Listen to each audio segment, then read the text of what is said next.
It's also in the beginning they started. No! You freaking scared the crap out of me! As back in LA, it's mother effing cold here too, god damn it. I woke up at 8 a.m. and I couldn't fall back asleep. I know, who am I? Adult life, waking up naturally at 8. So I decided to Postmate some things and I'm gonna make everybody breakfast. Everybody as in me and my one friend. Oh, Postmates is here. I don't know what it is. Suddenly I like cooking. I also wanna cook dinner. Who am I? Pancakes, eggs, toast, sausages. What does that say, barn? But bacon. All right, cool. Oh snap. Oh snap. Oh snap. Oh wow. For my one friend, eat up. Eat up. So much for me to eat, great. Y'all, just want to tell you I love you. I love you. I had a near-death experience. There was an incident. Goddamn spider attacked me. Did you see it over there? Ah! Bring it. Stay away. Chase! Chase! Oh my god.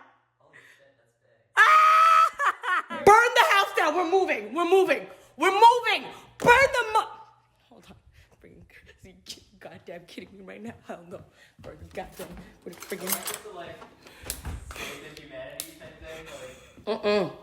One love, all lives matter, etc. But hell no! Mother.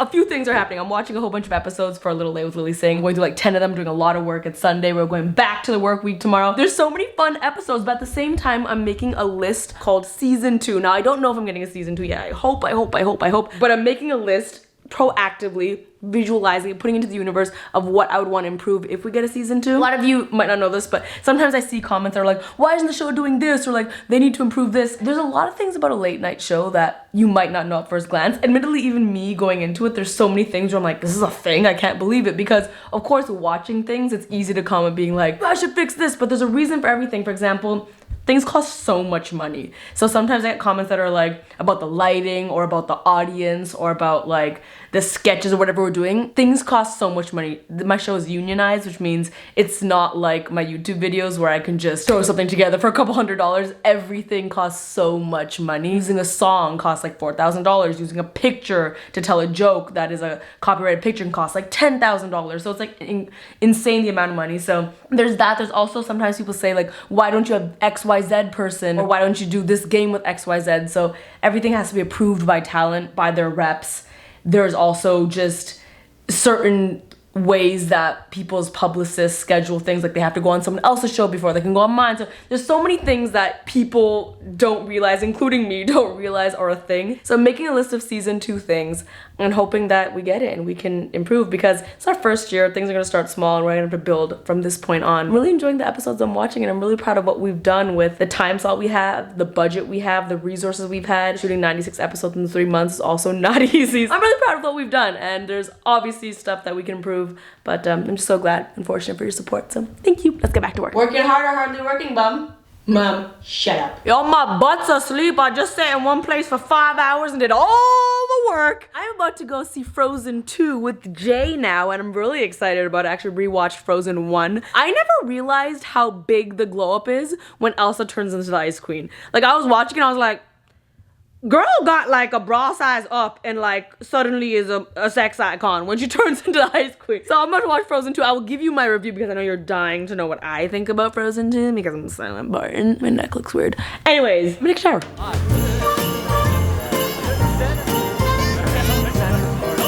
It made it snow at the Grove. I'm shook. I'm a basic right now. I'm a basic. Let's get Rothy's basic too. Jay's about to be basic too. I'm getting you to send me that video. Okay. So I don't have to take my phone. Oh my god, it's so pretty! This is how you know we're not LA natives, because everyone from LA is like, the Grove is so lame. What's up? I'm back home. I know you're wondering, why do I always vlog in the washroom? My washroom has the best light, which is why I do so much here. I feel it's only right to give you my review of Frozen. Here is the official Lilly Singh Frozen 2 movie review.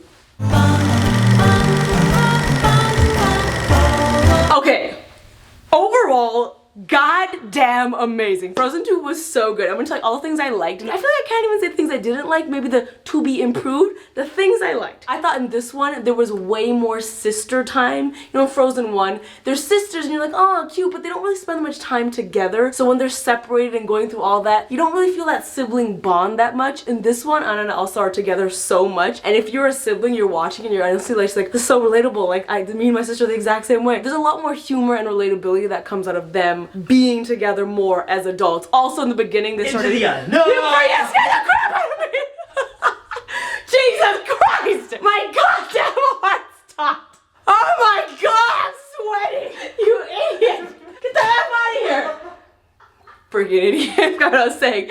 In the beginning, Anna and Elsa are kids, and it's adorable. Like, it's so cute. It was one of my favorite parts. So I really like the sibling bond. I also thought in this one, the writing was just better. I mean, Frozen 1 was great, but in this one, the humor, I laughed out loud so many times. Olaf kills it. In the first one, I did feel like Olaf had a few dad joke, cheeseball moments. In this one, he's friggin' hilarious. Like, laugh out loud, hilarious. There's also a new lizard character that is adorable. Big fan of that. Better believe the whole time I was like, little bum Scarbro. Also, I will say, this is something I feel like has been discussed online. I don't really go online these days. I don't even know. But I think the interwebs have talked about this, and if not, perhaps this isn't news to you. Jason and I also discussed this. I feel like there's undertones of Elsa being gay, which I love. It's very subtle in the beginning when, you know, Anna's playing with like a girl and boy in the kitchen. Elsa's like, ugh. And then there's kind of like a little flirtatious semi-dynamic with Elsa and another female character. So it's very subtle, but I am living for it. Two things that I think could have been improved. The music is good, but it's not like Let It Go level. There's one song that's called In the Unknown or whatever it's called. That song's good, but maybe it's for the better that there's no Let It Go, because goddamn, that song was everywhere. The music's okay. I think the music in the first one is slightly better. In Frozen 1 and 2, one theme remains consistent, and that is Elsa randomly gets a glow up. And in this one, same thing. There's randomly a moment where her outfit changes. I'm like, it's a Bollywood movie all of a sudden. Like, for no reason, her outfit will change, her hair will change, and it's this glow up moment, which is cute, but also, why? Why is this happening? Why? Ultimately, I'm gonna make a bold statement. I'm gonna give Frozen 2 a 9.5 out of 10, and I'm gonna say that I think it was actually better than Frozen 1, which is a great accomplishment, because for a sequel to live up to the expectations of the first one and surpass it, boom! And with that, okay, good night.